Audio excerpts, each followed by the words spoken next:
So আমি এতক্ষণ হচ্ছে পড়ছিলাম বাংলা সাহিত্য পত্রপত্রিকা ও সাময়িকী। তো এটা আমি হচ্ছে কোশ্চেন ব্যাংক থেকে পড়লাম। চলে আসলাম রান্নাবান্না করতে, কারণ যেহেতু এটা ছিল ফ্রাইডে, তো আজকে তো রান্নাবান্না করতেই হবে। এর জন্য হচ্ছে আমি ফার্স্টে আজকে বিরিয়ানি রান্না করব।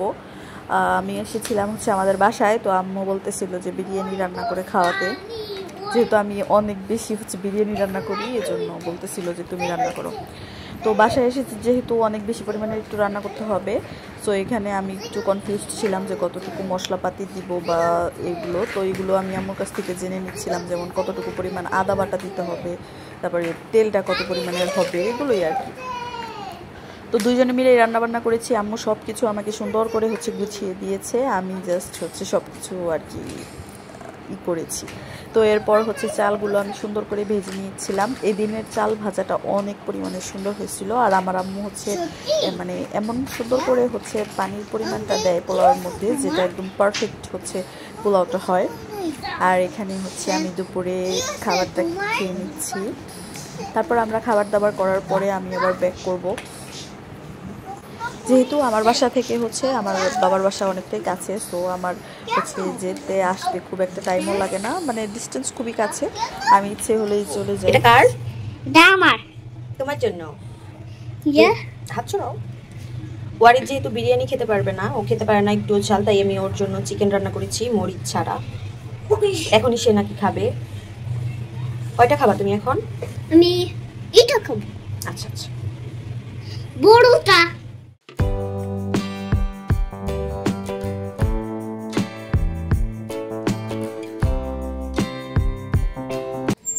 একটু পড়তে বসলে কত কাজ, মনে হয় এটা করতে হবে এটা করতে হবে। এখন আমি কাঁথা নেওয়ার জন্য আসছি ছাদে।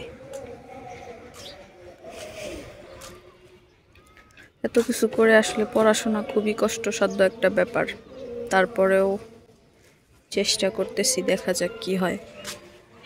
ওয়াও, না আসলে তো মিস করতাম। কেউ কাঁথাগুলো আমি শুকাতে দিছিলাম, তারপরে আমার আর মনে নেই যে আমার এটা নিতে হবে। রাত 11টা বাজে এসে তারপরে আমি কাঁথাগুলো নিয়ে গেছি, দেখি একদম ভিজে গেছে। হালকা হালকা কুয়াশাতে একদম কাঁথাগুলো মনে হচ্ছে ঠান্ডা হয়ে আছে, তার জন্য আজকে আবার দিছি।